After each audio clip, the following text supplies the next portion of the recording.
এর জন্য জহেরের বাসাটা হচ্ছে পাগলের আশ্রমের জন্য সিলেক্ট করা হয়েছিল।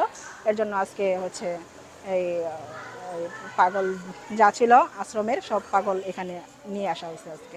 এখন আশ্রম তো আমি দেখাশোনা একাই করতেছি। তাহলে কি এটা কি দখল বলা হয় না? না, দখল কেন, এটা তো আগেই বলা ছিল যে যদি দখল বলেন তাহলে ওইটাই আগেই বলা ছিল যে এটা আমরা আশ্রম করব।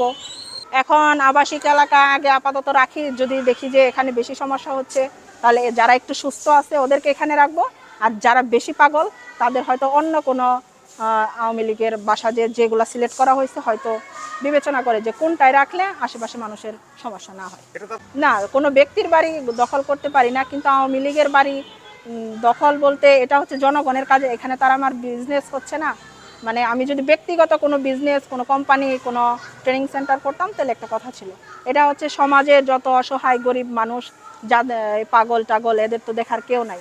এই সমাজের গরিব মানুষ এই পাগলটা রাস্তায় না থেকে আওয়ামী লীগের বাড়ি এখন পড়ে আছে পতিত, এই যারা সারা জীবন মানুষের উপর জোর দখল করে অত্যাচার করে এই অবৈধ এই প্রাসাদগুলো করছে, সম্পদগুলো করছে, এই অবৈধ সম্পদের ভাগিদার এই অসহায় মানুষগুলাই। এর জন্য অসহায় মানুষগুলাকে এখানে রাখা হচ্ছে। সেটা হলো আমি জহিরুল ইসলামের ওয়াইফ বলতেছি। আমার বাসায় ওনারা বলছে যে 10 কোটি টাকা দেন তাহলে আপনার বাসাটা আমরা করবো না। আমি 10 কোটি টাকা দেই নেই বিধে তারা সবগুলো পাগল ছাগল এনে বাসার মধ্যে উঠেছি। সে আর আমার মেয়ের কাছেও বলছে 10 কোটি টাকা চাইছে, আমার বড় মেয়ে যে ডাক্তার ওর কাছেও বলছে এরকম। এর আগে তো সব কিছু নিয়েছে, মিষ্টি সব কিছু, আমার কি একটা পরার কাপড়ও নাই, কাটা চামিচও নাই, সবগুলো নিয়ে গেছে। আমাদের সব ট্যাপ টপ খুলে পানি টানি বাসা ভর্তি, মানে আমরা থাকার ব্যবস্থা নেই, যার জন্য আমরা অন্য জায়গায় থাকি। কিন্তু এই সুযোগ নিয়ে সে আমাদের বাসাটা তো এইভাবে পাগলের আখ্যানা করেছে। তো এই ঘটনায় আপনারা কোনো অভিযোগ দেননি বা কোনো? আমরা দিই নাই, আজকে তো করছে এই কাহিনীটা, এর আগে দিই নাই, কিন্তু আজকে দিচ্ছি। আজকে শুনছি, শোনার পরে আমরা ওই যে পুলিশের আশ্রয় নিচ্ছি। আজকে সকালে চাইছে, কিন্তু কালকে চাইছে আমার মেয়ের কাছে। তারপরে বলছে আমরা তো এটা রাজি হই নাই। সরাসরি চাইছে না মোবাইলে চাইছে? না, সরাসরি চাইছে। তারপরে সে পরে আমাদের এই আমরা পাগলের আশ্রয়। এর আগে বলছে যে আমরা বাড়িটা পুরাই দিতে চাইছিলাম বা ভেঙে দিতে চাইছিলাম, কিন্তু এটা করলাম না, এটাই পাগলের আশ্রয়। করি নাই, কোনো মামলা করি না, কারণ আমাদের যে জীবনের নিরাপত্তাই নাই। আমরা কোথায় থাকি, কি অবস্থা, আমার বাচ্চা কাচ্চা সব ছেলে মেয়ের জামাইয়ের নামে মামলা দিচ্ছে, কারণ তারা মুখও করতে পারতেছে না, এখানে এসে থাকবে কী করে, ধরে নিয়ে যায়। এই আমাদের খুবই আতঙ্কের মধ্যে আমরা জীবন করবো মামলা। এখন আপনার নামটা? পাড়ার সব মানুষজন এক হয়ে গেছে, আমাদের পাশে আইসা দাঁড়াইছে আমাদের কাছে। আমরা এই জন্য সবাইকে নিয়ে, এই বাসাটা কার নামে? আপনার নামে? বাসাটা হলো আমার নামে। মানসিক ভারসাম্যহীন 17 জন মানুষ তারা একটা আশ্রমে ছিল, তাদেরকে অতর্কিতে এই বাড়িতে আনা হয়েছিল। তো আমরা যেটা জানতে পেরেছি যে এই বাড়ির যে অ্যাকোমোডেশন, যেহেতু তারা মানসিক ভারসাম্যহীন, তাদেরকে যথাযথভাবে রাখার জন্য এখানের যে ব্যবস্থাপনা বা ইনফ্রাস্ট্রাকচার এটা উপযোগী নয়।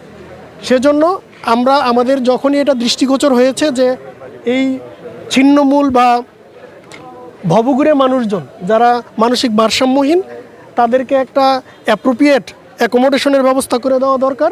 সেজন্য সরকারের পক্ষ থেকে তাদেরকে পুনর্বাসনের ব্যবস্থা গ্রহণ করা হবে।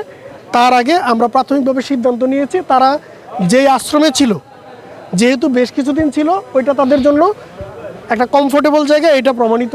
সেজন্য তারা যেন নিজেদের খেয়াল যেহেতু রাখতে পারে না, সমস্যার সম্মুখীন না হয়, তাদেরকে এখান থেকে উদ্ধার করে ওই জায়গায় আপাতত টেম্পোরারিভাবে রাখার জন্য আমরা নিতে এসেছি। জেলা সমাজসেবা কর্মকর্তা এবং উপজেলা সমাজসেবা কর্মকর্তার সাথে আমাদের কথা হয়েছে, তারা সর্বাত্মক সহযোগিতা করবে।